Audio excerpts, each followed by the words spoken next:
Paper पे नहीं लिखा गया, लेकिन जो मैं कोशिश होती है कि जो भी मुझे मिले उसमें क्वेश्चन आपको पता चले किस पैटर्न से आते हैं, कौन कौन से ब्रांच ऑफ केमिस्ट्री हमने ज़्यादा स्टडी करने होंगे, कौन से कम, या फिर हमें जर्नल स्टडी कैसी करनी होगी। तो ये डेट है 24 जनवरी 2016। तो चले जाते हैं इसकी सलूशन की तरफ। विच of the following is the most non metallic of the following? Boron, beryllium, aluminium और मैग्नीशियम। अच्छा, मेटालिक और नॉन मेटालिक बिहेवियर का एक इजी पॉइंट कि मेटल जो भी होंगे वो हमेशा पॉजिटिव ऑक्सीडेशन स्टेट, इलेक्ट्रोपॉजिटिव होते हैं, वो इलेक्ट्रॉन देते हैं, और जो नॉन मेटल होते हैं तो वो इलेक्ट्रॉन गेन कर सकते हैं। तो इन 4 ऑप्शन में से बोरॉन जो है वो -1 और -2 ऑक्सीडेशन रख सकता है, जबकि बेरिलियम, एल्यूमिनियम और मैग्नीशियम ये सारे पॉजिटिव ऑक्सीडेशन स्टेट में पाए जाते हैं। So correct choice is over here is B. Which of the following has the greatest energy? अच्छा, ग्रेटेस्ट एनर्जी जो है, energy of irradiation is directly proportional to its frequency and frequency is inversely proportional to wavelength. तो इनमें से अब जिसका wavelength छोटा होगा उसकी एनर्जी ग्रेटेस्ट होगी। अब वॉयलेट लाइट है, ब्लू लाइट है, रेड लाइट है और ग्रीन लाइट है। तो इन सब का जो याद अरेंजमेंट है तो वो है VIBGYOR. It's violet, indigo, blue, green, yellow, orange and red. और फिर जब हम इनका वेवलेंथ देखते हैं तो वेवलेंथ वॉयलेट का सबसे कम होता है और यूं बढ़ता है रेड की तरफ। अमूमन ये 400 नैनोमीटर से शुरू होके 750 नैनोमीटर पे ख़त्म हो जाता है। तो सबसे छोटा वेवलेंथ जो है वो वॉयलेट का है, और वॉयलेट के छोटे वेवलेंथ से फ्रीक्वेंसी ज़्यादा और उसकी एनर्जी ज़्यादा। So a photon of violet light, this is choice A. Which of the following detector is not suitable to use with gas chromatography? अच्छा, FID फ्लेम आयोनाइजेशन डिटेक्टर, ये उसमें इस्तेमाल हो सकता है। TCD जो है, it is thermal conductivity detector, ये भी उसमें इस्तेमाल किया जाता है। MS मास स्पेक्ट्रोमीटर, ये भी उसमें हम इस्तेमाल कर सकते हैं। और जबकि ये AS जो है, this is atomic absorption spectrometer, ये जो हम गैस क्रोमेटोग्राफी में इस्तेमाल नहीं कर सकते। सो चॉइस D इज़ करेक्ट। अगला जो दिया गया है कि pH of the solution after dissolving little amount of sodium acetate is, okay, sodium acetate एक सॉल्ट है, ये पानी में डिज़ोल्व होकर इसकी हाइड्रोलिसिस हो जाएगी तो ये कॉरिस्पॉन्डिंग एसिड बनाएगा और साथ में बेस बना देगा। अब डिपेंड करेगा, अगर इसने स्ट्रॉन्ग बेस बनाया तो pH 7 से ऊपर जाएगा, और अगर वीक एसिड बनाया तो pH 7 से नीचे आएगा। तो अब जब हम सोडियम एसीटेट को पानी में डिज़ोल्व कर लेते हैं तो यहाँ पे इसको देखें, this is CH3COON, this is sodium acetate when added to water. तो अब यहाँ पे बनेगा CH3COOH, एसिटिक एसिड जो एक वीक एसिड है, और दूसरा बन जाएगा सोडियम हाइड्रोक्साइड जो एक स्ट्रॉन्ग बेस है। तो इस वजह से pH जो है वो 7 से ऊपर जाएगा। तो 7 से ऊपर 1, 2 और 8, सो यस चॉइस C। तो 7 से pH ऊपर चला जाएगा because of it is a basic salt. ठीक, इसको आप बेसिक सॉल्ट कह सकते हो। The next one, the hybridisation of carbocation is. अच्छा, कार्बोकेटाइन ये कार्बन हुआ and it is bonded to 4 other atoms या ग्रुप्स। जब कार्बन सारे के सारे सिंगल बॉन्ड बनाएगा तो ये होगा sp3 हाइब्रिड। अब कार्बोकेटाइन है तो मीन्स के एक बॉन्ड अब इलेक्ट्रॉन मुकम्मल अपने साथ ले गया, हेट्रोलाइटिक बॉन्ड फिशन हो गई है, तो कार्बोकेटाइन अब हो जाएगा इस फॉर्म में पॉजिटिव। तो अब ये एक बॉन्ड चला गया, अब इसके 3 सिग्मा बॉन्ड रहते हैं, कोई लोन पेयर वगैरह नहीं है, कोई अनपेयर्ड इलेक्ट्रॉन नहीं है, तो इस वजह से ये होगा sp2 हाइब्रिड। अगर ये कार्बेनाइन होता तो कार्बेनाइन फिर यूँ होता कि देयर इज़, यहाँ पे एक नेगेटिव चार्ज होता। अब ये इलेक्ट्रॉन एक ऑर्बिटल में मौजूद हैं ये दोनों, तो वो sp3 ऑर्बिटल, इस sp3 ने बॉन्ड बनाया, इसने भी बॉन्ड बनाया, इसने भी बॉन्ड बनाया, इसमें वो जो अनबॉन्डेड इलेक्ट्रॉन पेयर है वो मौजूद है, तो इस वजह से फिर ये होगा sp3 हाइब्रिड। लेकिन अब यहाँ पे ऑर्बिटल मौजूद है, ऑर्बिटल मौजूद है, ऑर्बिटल मौजूद है, और जो चौथा ऑर्बिटल था वो इलेक्ट्रॉन जब चला गया तो ऑर्बिटल की कोई पोजीशन ही नहीं होती। ऑर्बिटल जो है प्रोबेबिलिटी ऑफ फाइंडिंग इलेक्ट्रॉन जहाँ पे मैक्सिमम हो, तो इस वजह से अब ये sp2 हाइब्रिड हो गया है। So carbocation is sp2 hybrid, that is choice B. A racemic mixture is equimolar mixture of, तो racemic mixture equimolar mixture of two optical isomers तो वो कहलाते हैं एनांशियोमर्स, एक डेक्स्ट्रोरोटेटरी दूसरा लीवोरोटेटरी, और जब ये इक्वल मोलर कंसंट्रेशन में होते हैं तो फिर उसको रेसिमिक मिक्सचर कहते हैं। और वो प्लेन पोलराइज लाइट को रोटेट नहीं करता क्योंकि एक दूसरे का जो अपोजिट वो इफेक्ट है वो कैंसिल कर जाते हैं। Which substance can act as an Arrhenius base in aqueous solution, तो Arrhenius bases are hydroxide ion या हाइड्रोक्सलाइन प्रोड्यूसर। सो इधर अगर हम देखेंगे तो लिथियम हाइड्रोक्साइड ही ऑप्शन है। विच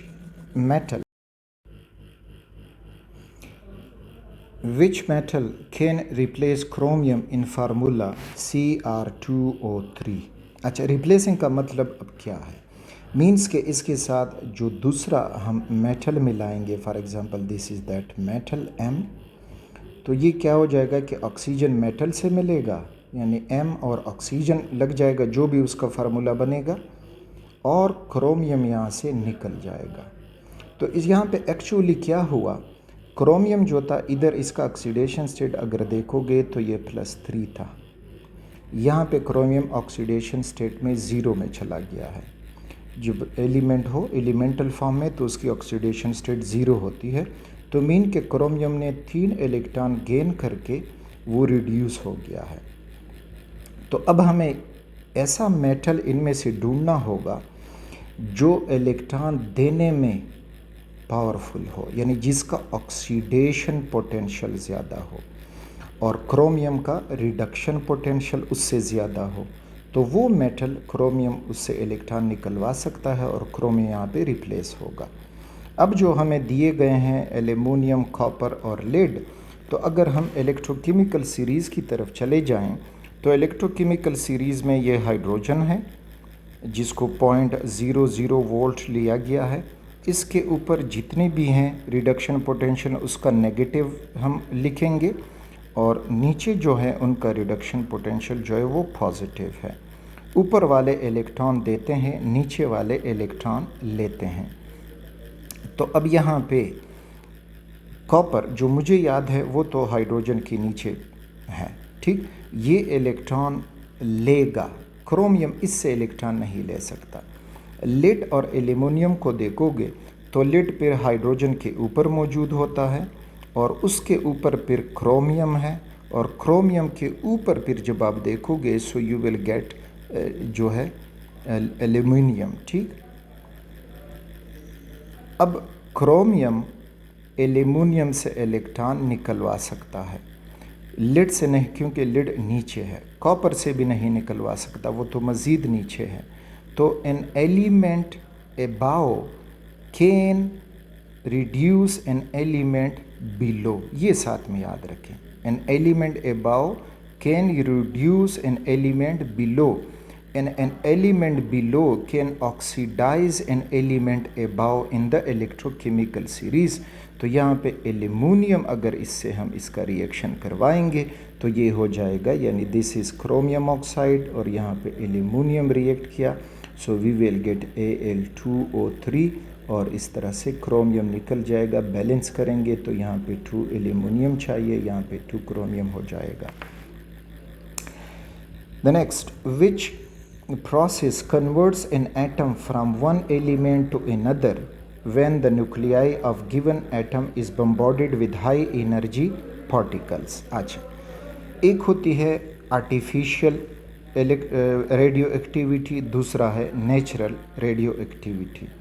नेचुरल रेडियो एक्टिविटी खुद होती है, और रेडियो एक्टिविटी में याद रखें कि ये एक एटम या एलिमेंट है, जब ये रेडियो एक्टिविटी हो जाएगी तो इसका मुकम्मल atomic number, mass number change हो जाता है और एक डिफरेंट एलिमेंट सपोज B बन गया है।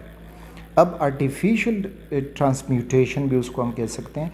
आर्टिफिशियल ट्रांसम्यूटेशन में हम एक स्टेबल एलिमेंट को अल्फ़ा, बीटा या गामा रेडिएशन से स्ट्राइक करवाते हैं और उससे फिर एक नया एलिमेंट बन जाता है।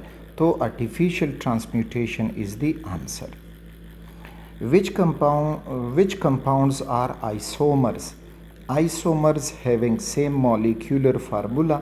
तो इसमें आप molecular formula ढूंढ दें कि किन का molecular formula एक जैसे आता है। सो देखते जाएं, CH3OH है, कार्बन इधर एक है लेकिन इधर कार्बन दो हैं, ये तो नहीं हुआ। C और C कार्बन एक एक है लेकिन अब हाइड्रोजन इधर है, इधर क्लोरीन है, दीज आर नॉट आइसोमर्स। यहाँ पे अगर हम देखेंगे तो CH3CO और ये OH, CH3CC, 3 1 2 और यहाँ पे 1 2 3 कार्बन। तो विच कंपाउंड आर आइसोमर्स, इसमें से कोई भी करेक्ट ऑप्शन अब हमें नहीं मिल रहा कि अगर ये ऑक्सीजन यहाँ पे 2 हैं, ऑक्सीजन 1 है, so none of these should be an option होना चाहिए, क्योंकि isomers have same molecular formula, different chemical and physical properties. May be के टाइपिंग में कुछ मिस्टेक हुआ हो। The next, the product of the reaction between an alcohol and a carboxylic acid is called। तो जब भी कोई अल्कोहल कार्बोक्सिलिक एसिड के साथ रिएक्ट करता है, एस्टर बनता है in the presence of an acid, तो ester is the correct choice. The next one,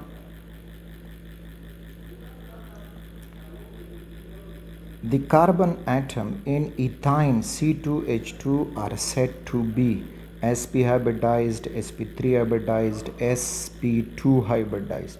अच्छा, यहाँ पे ये याद रखें, कार्बन अगर सारे सिंगल बॉन्ड बनाएं तो sp3, कार्बन अगर एक डबल बॉन्ड बनाया हो, 2 सिंगल बॉन्ड, तो फिर होता है sp2, कार्बन अगर दोनों डबल बॉन्ड बनाए या एक ट्रिपल बॉन्ड बनाए और दूसरा सिंगल बॉन्ड बनाया तो हो जाता है sp। अब जो इथाइन है, एसिटाइलिन है, तो उसमें कार्बन जो है वो ट्रिपल बॉन्ड बना चुका है, जिसकी वजह से इसकी हाइब्रिडाइजेशन अब हो जाएगी sp। सो sp hybridisation is the correct answer. Which of the following region of spectrum would be used to determine the structure of crystalline solid. तो क्रिस्टलाइन सॉलिड का स्ट्रक्चर जो मालूम किया जाता है, उस टेक्निक को XRD कहते हैं, एक्स रेज डायफ्रैक्शन। तो X rays are used. The noble gas is so unreactive because of complete octet, high bond energy, नहीं उनकी तो कोई बॉन्ड नहीं बनाते, हाई आयनाइजेशन पोटेंशियल। अब high ionisation potential is the correct choice, क्योंकि complete octet जो G.N. लुइस कह चुका था, उसमें लिमिटेशन मौजूद हैं। कुछ का ऑक्टेट कंप्लीट हो जाता है, उसके बावजूद भी वो 8 से ज़्यादा इलेक्ट्रॉन हासिल कर सकते हैं। सो this is because of high ionization potential, means के उनसे इलेक्ट्रॉन निकलवाना मुश्किल है, इस वजह से वो बॉन्ड नहीं बनाते, रिएक्ट नहीं करते।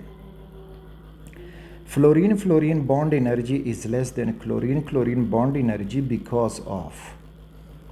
अच्छा, अब फ्लोरीन फ्लोरीन की जो बॉन्ड एनर्जी है, तो remember chlorine has high bond energy than fluorine, fluorine high bond energy than bromine, and bromine high bond energy than iodine. हालांकि ये होना चाहिए कि जो साइज़ है वो बॉन्ड एनर्जी के डायरेक्टली प्रोपोर्शनल है। फ्लोरीन का साइज़ छोटा है और छोटे साइज़ होने की वजह से उसकी बॉन्ड एनर्जी ज़्यादा होनी चाहिए, यानी फ्लोरीन और फ्लोरीन में जो बॉन्ड बना है, लेकिन इस स्मॉल साइज़ की वजह से उसके जो इलेक्ट्रॉन शेयर्ड हैं और उसके पास जो लोन पेयर हैं, वो एक दूसरे को वेंडरवाल रिपल्शन शो करते हैं। तो इस वजह से, तो small size and high electron repulsion, this is the correct choice.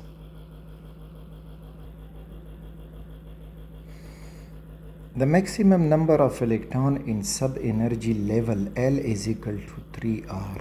तो L is azimuthal quantum number. L अगर 0 हो तो S, 1 हो जाए तो P, 2 हो जाए तो D और 3 हो जाए तो F।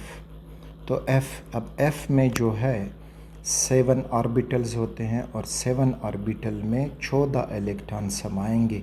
एक orbital can accommodate A maximum of 2 electron, so choice C, 12 electrons. On the average, a silver atom weighs 107.02 times as much as an atom of hydrogen.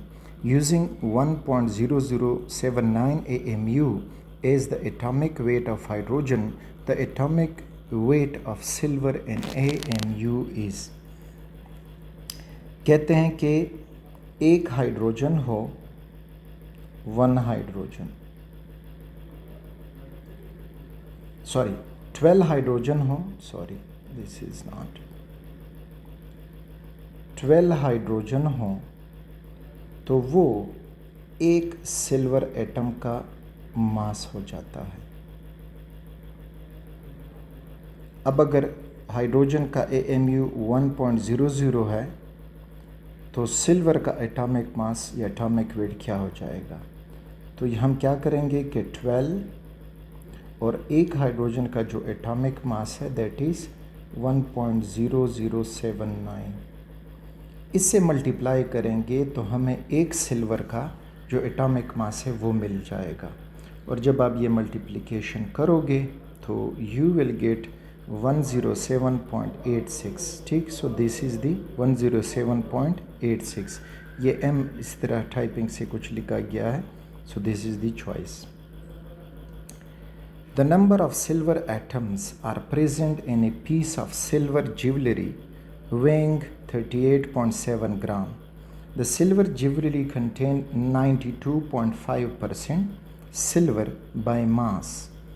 अच्छा, कहते हैं कि एक सिल्वर ज्वेलरी है जो इतने ग्राम का है, इसमें सिल्वर के एटम्स कितने होंगे अगर ये उसमें 92.5% मौजूद है।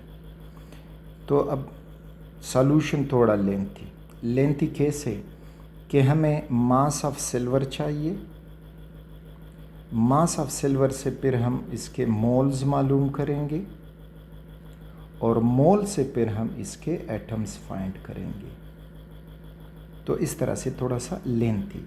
अच्छा, अब मास ऑफ सिल्वर तो percentage is equal to mass of silver in the compound या substance divided by mass of the substance. तो वो जो दिया है दैट इज़ 38.7 ग्राम और मल्टीप्लाइड 100। अब सिल्वर का जो परसेंटेज है तो वो 92.5 है और इधर हो जाएगा सिल्वर का मास डिवाइडेड बाय 38.7 एंड मल्टीप्लाइड 100। अब ये इक्वेशन अरेंज करें सिल्वर के मास को फाइंड करने के लिए। ठीक, तो ये कुछ यूँ अरेंज होगा, इस साइड पे आ जाएं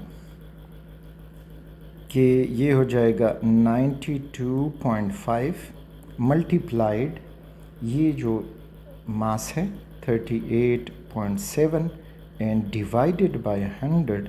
तो इससे हमें मिल जाएगा सिल्वर का मास, सिल्वर मास। अच्छा, इसको फिर मैं कैलकुलेटर से सॉल्व कर देता हूँ। तो यहाँ पे जो मास ऑफ सिल्वर मिला, mass of silver is equal to that is 35.7 gram. अब इसको मोल्स में कन्वर्ट करें, तो मोल्स में कन्वर्ट करने के लिए ओके, तो ये हुआ उसका मास। अब मोल्स फाइंड करने के लिए तो moles is equal to given mass divided by molar mass. तो ये given mass divided by molar mass, given mass 35.7 divide molar mass of silver आप 108 राउंड ऑफ करके ले सकते हो। तो इससे हमें मोल्स मिलेंगे। तो मोल्स जब मैं फाइंड कर देता हूँ divided by 108, so we got 0.331 mole, 0.331 mole. अब मोल को एटम्स में कन्वर्ट करने के लिए एवोगैड्रो नंबर से मल्टीप्लाई करें तो 6.02 इंटू 10 पावर 23। अच्छा, तो ये इसको मल्टीप्लाई करेंगे 6.02 तो हमें मिल जाएगा 1.99 इंटू 10 पावर 23। तो 1.99 इंटू 10 पावर 3 ये हमें मिलता है 23, तो चॉइस सी में हमें मिलता है। तो इस किस्म के क्वेश्चन को कहा जाता है हार्ड क्वेश्चन, ठीक, जिसमें कैलकुलेशन ज़्यादा हो। So this is why it is known as hard question. कहते हैं कि the wavelength of the radio waves having 90 megahertz frequency is. तो मेगाहर्ट्ज़ फ्रीक्वेंसी दी है, frequency is equal to 90 megahertz.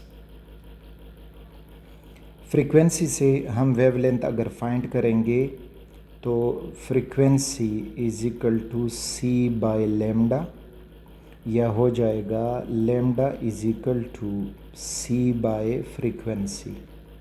C is speed of light, तो value लगाएंगे तो lambda is equal to speed of light is 3 × 10⁸ metre per second. अब यहाँ पे हमने क्या करना है, फ्रीक्वेंसी को हर्ट्ज़ में लेना होगा, नॉट इन मेगा हर्ट्ज़। तो हर्ट्ज़ में लेने के लिए फिर ये हो जाएगा कि 90 × 10⁶, तो ये हर्ट्ज़ हो जाएगा। अब इनकी डिवीज़न करें, तो डिवीज़न करने से हमें ये मिल जाएगा कि 3 × 3 और 30 × 9, तो लेमडा हुआ 1/30 इंटू ये 6 ऊपर चलेगा तो -6 हो जाएगा, -6 10 से 8 से माइनस होके, सो यू विल गेट 10⁻²। अब ये 31 को 30 पे डिवाइड करेंगे, so I am getting this 1 divided by 30, so we are getting 0.033, तो हो जाएगा 0.033 इंटू 10⁻², और हो जाएगा मीटर। अच्छा, अब अगर मैं पॉइंट राइट की तरफ ले चलूँ, तो पॉइंट जब राइट की तरफ चलेगा तो हो जाएगा यानी 1 और 2, तो ये हो जाएगा 3.33। 2 जम्प्स पॉइंट लगा चुका है, तो पावर जो है वो डिक्रीज़ होगा, तो 2 जम्प्स लगे तो पावर 10⁻0 हो जाएगा, तो 10⁻0 इज इक्वल टू 1, तो ये हो जाएगा metre. So the choice is 3.33 metre. It's not 3.33 millimetre या 3.33 nanometre, metre. NH3 is Lewis, so NH3 is electron pair donor. This is why it is Lewis base.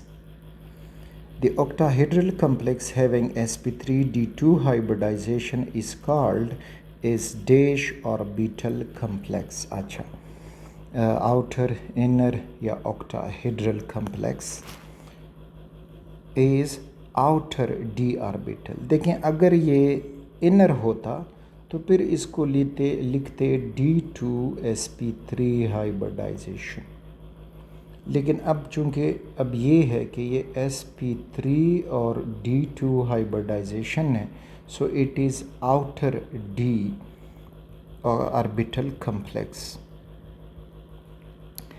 A single solution of complex containing equal amount of the two optical isomer is called racemic mixture, that is choice C. The most suitable temperature for the moderate drying of the solid substance is, that is 120 degree Celsius. Dry करना है, just उससे वापर evaporate हो जाएं, water vapours 900 और 300 पे, उसमें फिर मेल्टिंग भी आ सकती है, तो 120।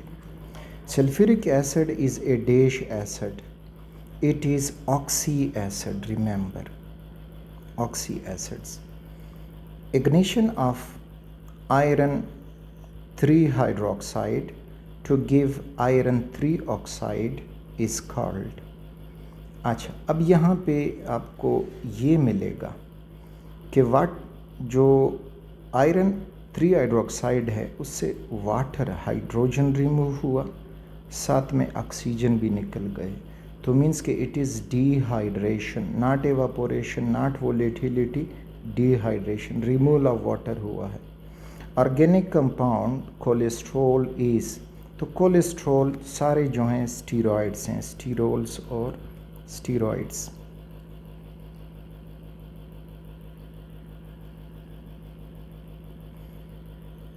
A mixture of potassium and calcium silicate formed, अच्छा पोटाशियम और कैल्शियम सिलिकेट, तो इनसे बनता है फ्लिंट ग्लास। और ये जो पायरेक्स ग्लास है जो मुझे याद है, that is borosilicate glass.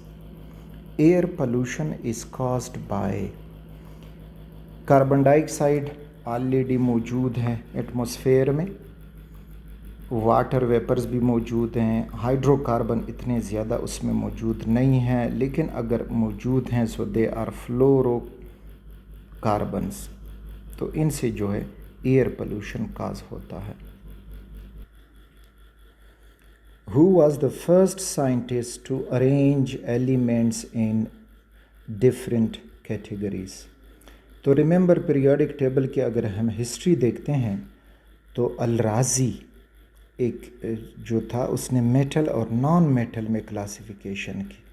Dalton की इस किस्म की कोई वो कंट्रीब्यूशन नहीं है, फेराडे की भी नहीं है। मेंडेलीव ने फिर इंक्रीजिंग एटॉमिक वेट की बुनियाद पे उनको क्लासिफाई किया, तो फर्स्ट क्लासिफिकेशन जो है वो अल-राज़ी कर चुका है। A sample of dichloroacetic acid is dissolved in water, molecular weight उसका this one, weighing 6.44 gram in 500 ml volumetric flask. The resulting formality of the solution is, अच्छा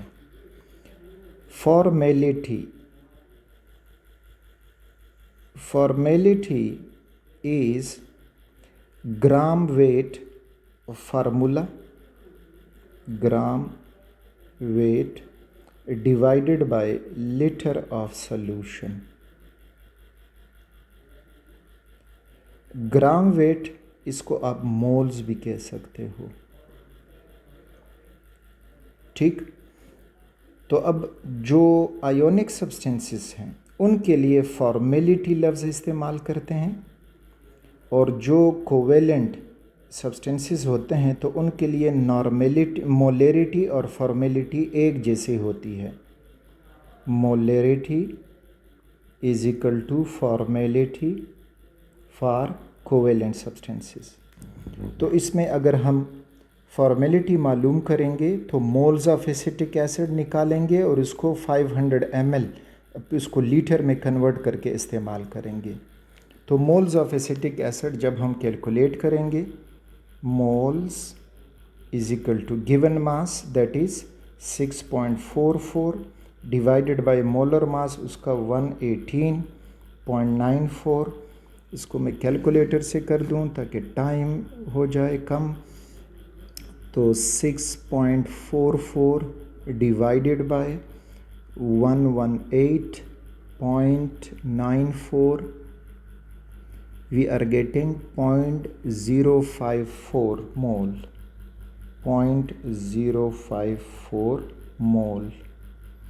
अच्छा, फिर वॉल्यूम हमने लीटर में लेना होगा, तो लीटर में ये हो जाएगा 500 ml, उसको 1000 पे डिवाइड कर दो, 2 ज़ीरो इसके साथ ख़त्म हुए, तो ये हो जाएगा 0.5 litre.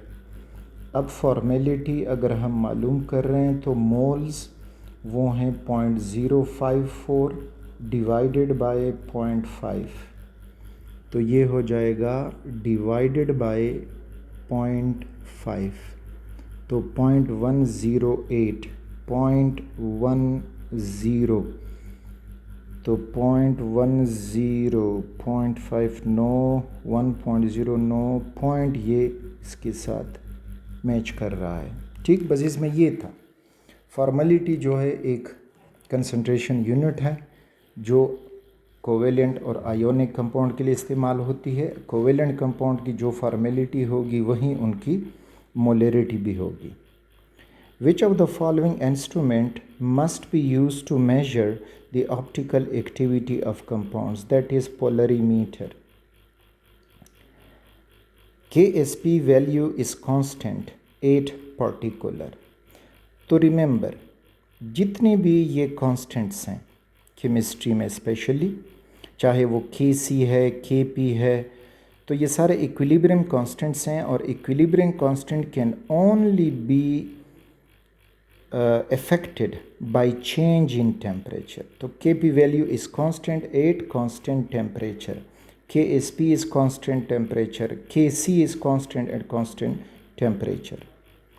Compounds having same molecular formula but different structure are called isomers. They are known as isomers. और मेटामर्स आइसोमर्स का एक टाइप है। मोनोमर्स और पॉलीमर तो यहाँ से गए, मेटामर आइसोमर का एक टाइप है।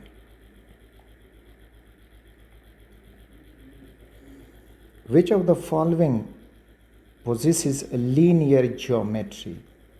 लीनियर ज्योमेट्री यहाँ पे अगर हम देखते हैं तो कार्बन अगर sp हाइब्रिड है तो वो लीनियर ज्योमेट्री देगा।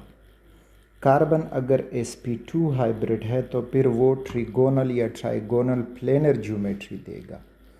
और कार्बन अगर sp3 हाइब्रिड है तो टेट्राहेड्रल देगा। तो इसमें जो अल्काइन हैं इनमें जो कार्बन है वो sp हाइब्रिड होता है, सो दे हैव लीनियर ज्योमेट्री।